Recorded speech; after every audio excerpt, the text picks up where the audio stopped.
He found the letters on a Tuesday, 43 of them, all written to him, all sealed, all never sent, and every single one of them was from his son, who had been dead for 7 months. Now, before I tell you Walter's story, I need to ask you something directly. Is there someone in your life right now, a son, a daughter, maybe even a parent, someone you love, someone you've always loved, but somehow, for whatever reason, the real words have never made it out of your chest? You know the words I mean. Not drive safe, not let me know when you get there. The real words. I'm sorry. I was wrong. I missed you every single day. I love you more than I ever knew how to show. If that landed somewhere in you just now, stay with me. Because Walter Haines spent 72 years learning the most painful lesson a father can learn. And I promise you, by the time this story is over, you will never look at your phone the same way again. Walter was born in 1952 in Youngstown, Ohio. Steel town, working-class bones, the kind of place where men didn't talk about feelings. They showed love by showing up to work, by keeping the lights on, by making sure there was food on the table and shoes on the kids' feet. That was the language Walter grew up speaking, and it would cost him everything. But here's what I need you to hold on to, right now, from the very beginning of this story, because this is the thing that will break you open by the end. Walter loved his son Daniel more than he loved his own life, and Daniel loved his father exactly the same way. 2 men, 1 love, 40 years of silence between them. And somewhere, somehow, in the space between what they felt and what they said, a lifetime slipped away. It started the way most great losses start, not with a bang, but with a Tuesday. An ordinary Tuesday in 1979 when Walter came home from a double shift at the Youngstown sheet and tube plant, sat down at the kitchen table, and barely noticed that. His 5-year-old son Daniel had been sitting by the front window for 2 hours, waiting for him. Walter kissed Carol, ate dinner standing at the counter, was asleep by 8:30. Daniel watched him from the doorway of the living room, didn't say a word. That image, a small boy standing in a doorway watching his father sleep. That image is the entire story of Walter and Daniel in one frame. Neither one of them reaching. Neither one of them knowing how. Walter was not a bad man. I want to be clear about that. He coached Little League one spring, the spring he could afford to take Saturdays off. He fixed Daniel's bicycle every time. It broke. He worked 7 days a week for 11 straight years so Daniel could go to college debt-free. He just wasn't there. Not in the way that counts. Not for the school play in 3rd grade. Not for the night. Daniel's best friend moved away, and the boy cried himself to sleep, not knowing his father was sitting outside his bedroom door, listening, hand on the wood, not knowing how to knock. Carol knew. Carol always knew. One evening, Daniel was maybe 8 years old. She sat across from Walter at that kitchen table, and she said something quiet and precise and devastating. Walter, your son doesn't need new shoes. He already has 3 pairs. What he needs is for you to sit on the floor and play with him for 1 hour. Just 1 hour. Can you do that? Walter looked at her. He said, Carol, I'm doing this for him. She didn't argue. She just nodded, got up, and washed the dishes. But her eyes. Walter would remember her eyes for the rest of his life. Not angry. Not even sad, tired. The eyes of a woman who has said the true thing and watched it land on deaf ears one too many times. I want to stop here for just a moment, because I absolutely know that someone watching this right now has sat in Carol's chair. You've said the true thing to someone you love and watched it bounce right off them. And you know what that specific kind of exhaustion feels like. That bone-deep tired that comes not from hard work, but from loving someone who doesn't know how to receive it. And maybe some of you have sat in Walter's chair too, working, providing, believing with everything you had that what you were doing was enough, was love, was right. Both of them were right. Both of them were wrong. And neither of them had the words to find each other across that distance. The years moved fast after that. Daniel grew up quiet and self-contained, the kind of young man who got straight A's, never caused trouble, and kept his interior life completely hidden. He went to Ohio State on a full scholarship, studied engineering, graduated with honors. Walter drove to Columbus for the graduation. He sat in the bleachers in the summer heat, 70,000 people around him, and when Daniel crossed that stage and picked up his diploma, Walter stood up, alone in his row, and clapped until his hands hurt. Daniel never saw him. He was looking somewhere else. When Daniel was 26, he came home for Christmas. It was the last Christmas he would come home. They sat at dinner, Walter, Carol, Daniel, and the particular kind of strained politeness that lives in families where love exists but communication has died. They talked about the Browns, about the weather, about Daniel's new apartment in Columbus. And then Carol excused herself to get dessert, and for 90 seconds, Walter and Daniel were alone at the table. Daniel looked at his plate. Walter looked at Daniel. And in those 90 seconds, with everything that needed to be said hanging in the air between them like smoke, Walter said, "You look tired, son. You working too hard?" Daniel was quiet for a moment. Then he looked up, and what was in his eyes? Walter would spend the rest of his life trying to describe it. It wasn't anger, it wasn't hatred, it was grief. The grief of someone who has hoped for something for 26 years and has just, quietly, finally, let go of it. "Yeah, Dad," Daniel said. Something like that. Carol came back with the pie. They changed the subject, and 3 months later, Daniel stopped coming home. That 90-second moment at the dinner table, that is the moment I want you to sit inside for just a second. Because most of us have had a version of that moment. A moment where the door was open, just barely, just for a second, and we didn't walk through it. Maybe we were scared. Maybe we didn't have the words. Maybe we told ourselves there would be another time. There's always going to be another time, until there isn't.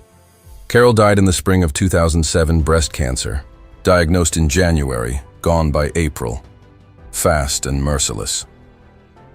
At the funeral, Walter and Daniel sat side by side in the front pew, shoulders almost touching. And between them, in that 3-inch space, was every word they had never said. Every year of distance. Every unanswered call. Every 4-minute birthday conversation. Every drive safe instead of "I love you." They didn't speak. Not once. Not at the church. Not at the grave. Not at the house afterward. 2 men drowning in the same ocean, unable to reach 3 inches to grab each other's hand. That night, Walter drove home alone. On I-71, somewhere between Columbus and Cleveland, in the dark, in the rain, he pulled to the side of the road. And this man, this 72 years old, steel town, double shift, men don't cry kind of man, put both hands over his face and wept. Not just for Carol, for everything, for the little boy who waited by the window. For the graduation he attended alone in a crowd of 70,000. For 26 Christmases and 4-minute phone calls and a dinner table where 90 seconds of silence swallowed a lifetime. He wept until there was nothing left. Then he drove home, sat at the kitchen table, and wrote Daniel a letter. 12 pages, 4 hours. Every truth he had sealed inside himself for 40 years, cracked open and poured onto paper. He addressed the envelope, put it in the drawer, and left it there. Daniel died in March of 2021, heart attack, 51 years old, a Sunday morning, alone in his apartment in Columbus. His neighbor found him. Walter got the call at 7 a.m. He sat on the edge of his bed for a long time after he hung up the phone. The room was very quiet. The light coming through the curtains was the particular gray gold of early spring. Somewhere outside, a bird was singing. Walter thought, I never told him, not once, not out loud, not in a way he could actually hear. I never told him. The service was small. Daniel had lived quietly, a few close colleagues, 2 old college friends, neighbors who barely knew him, and Sophie, his daughter, 23 years old, dark-eyed, serious, with Carol's same ability to say a true thing gently. Walter helped with the arrangements. He wrote and delivered the eulogy. He shook hands for 3 hours. He said thank you for coming until the words stopped meaning anything. And when everyone was gone, when the house was empty and the casseroles were stacked in the kitchen and the flower arrangements were beginning to droop, Sophie found him in Daniel's study. She was holding a shoebox. Her hands were not steady. "Grandpa," she said, and the word landed strangely because Walter had never quite earned it. "I found this in his desk, in the locked drawer. There's a lot in here. I think it's meant for you. Stop. Right here. I need you to feel the weight of this moment." A granddaughter standing in a dead man's study, holding a box of words her father never sent. How many of us have things in locked drawers? How many of us are writing letters? In our heads, in our hearts. To people we love that we are never actually sending. This moment right here is a mirror. Look at it. Walter took the box. He sat down in Daniel's chair, his son's chair, at his son's desk, in the warm lamplight of his son's quiet study, and he opened it. 43 letters, handwritten, spanning what looked like 25 years. The earliest one was dated October 1997. Daniel was 28. The most recent one, Walter's hands went very still when he saw the date, was written 11 days before Daniel died. He read them, in order, all of them, without stopping, and here is what those letters contained.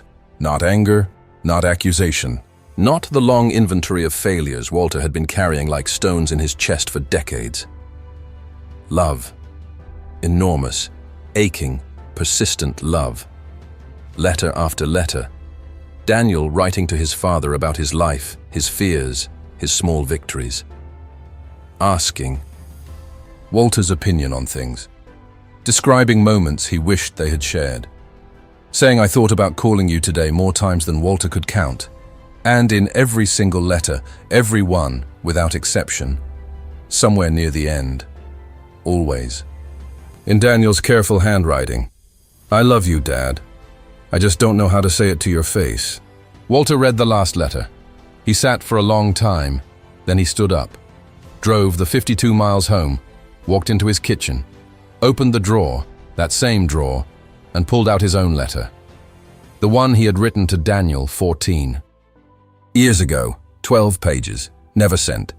He sat down and read it, his own words, his own handwriting, and somewhere around page 4, his hands stopped moving, because what he was reading was almost identical to what Daniel had written to him. The same fears, the same regrets, the same, "I don't know how to say this to your face." The same desperate, enormous love pouring out of a man who had spent his whole life convinced that love was something you did, not something you said. A father who wrote a letter and locked it in a drawer. A son who wrote 43 letters and locked them in a desk. 2 people, 1 love. And not a single word of it, not one word, ever spoken out loud between them. But here is the part of Walter's story that I have been waiting to tell you. The part that changes everything. The part that, when Walter told it to me, made me have to stop and walk away for a few minutes before I could continue. When Walter went back through Daniel's letters a second time, more carefully, looking at the dates, he noticed something. Daniel had written his very first letter in October of 1997. Walter had written his letter, the one in the drawer, in November of 1997. 1 month apart. Father and son, same year, same month. Both of them sitting alone, separately in different cities, writing the truest words they had ever written to each other. And then both of them, putting those words away. They were reaching for each other at the exact same moment, and neither. One of them knew. Walter is 73 years old now. He keeps both sets of letters on his kitchen table, his and Daniel's, side by side, not as a punishment, not as a reminder of failure, as a reminder of what was always true, even when it couldn't be said. And every Sunday morning, without fail, he calls Sophie, and he reads her a letter. Naughty. From a drawer, not sealed in an envelope, out loud, on the phone. Every single true thing. Because Walter Haines learned, the hardest way a human being can learn something, that love kept silent is love that never arrives. We started this story at a grave, a 72-year-old man, a worn gray coat, a letter in his hand. 30 years too late. I want to end it somewhere different. I want to end it with you. Right now, wherever you are. Because you still have time that Walter didn't have. You still have a phone that works and a person on the other end who, I promise you, has their own version of a letter in a drawer somewhere. So here is what I'm asking. One person, one message. Today, not tomorrow. Not when things calm down. Not when you figure out the perfect words. Today. Because Walter and Daniel were reaching for each other at the exact same moment, and the only thing that stood between them and everything they needed was the 3 seconds of courage it takes to actually send the letter. Don't let that be your story. If this moved you, share it with someone who needs to hear it today. Leave a comment that says, I'm sending the letter, because I read every single one. And if you're new here, please subscribe, because every week we bring you stories like this one. Stories that remind you what truly matters. The letter is written. All you have to do is send it.